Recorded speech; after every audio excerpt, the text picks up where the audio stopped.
Parecer 140/2024 favorável. Parecer favorável do projeto de lei número 28/2024, contido no processo 42/2024.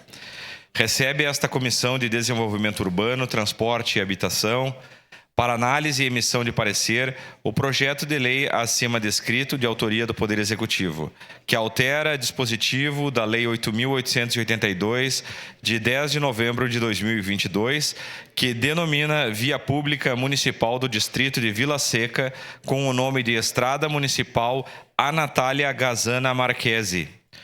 Na exposição de motivos do projeto, o autor relata que, conforme a indicação sob o número 3.500 de 2023, foi verificado que a Estrada Municipal Anatália Gazana Marchesi, como constante da Lei 7.665, de 10 de outubro de 2013, indica trecho da antiga Estrada Municipal número 165, atualmente em desuso.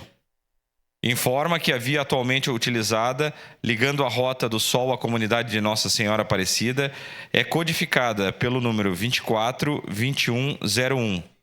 Portanto, acreditamos na necessidade de ajuste na legislação visando a retificação da área.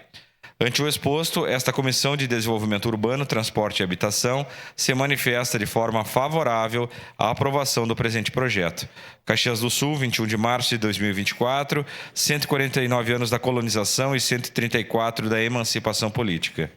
Assinam esse documento vereadores Adam Heck, Adriano Bressan, Lucas Carenhato, Lucas Dil, Tatiane Frisso. Era isso, presidente.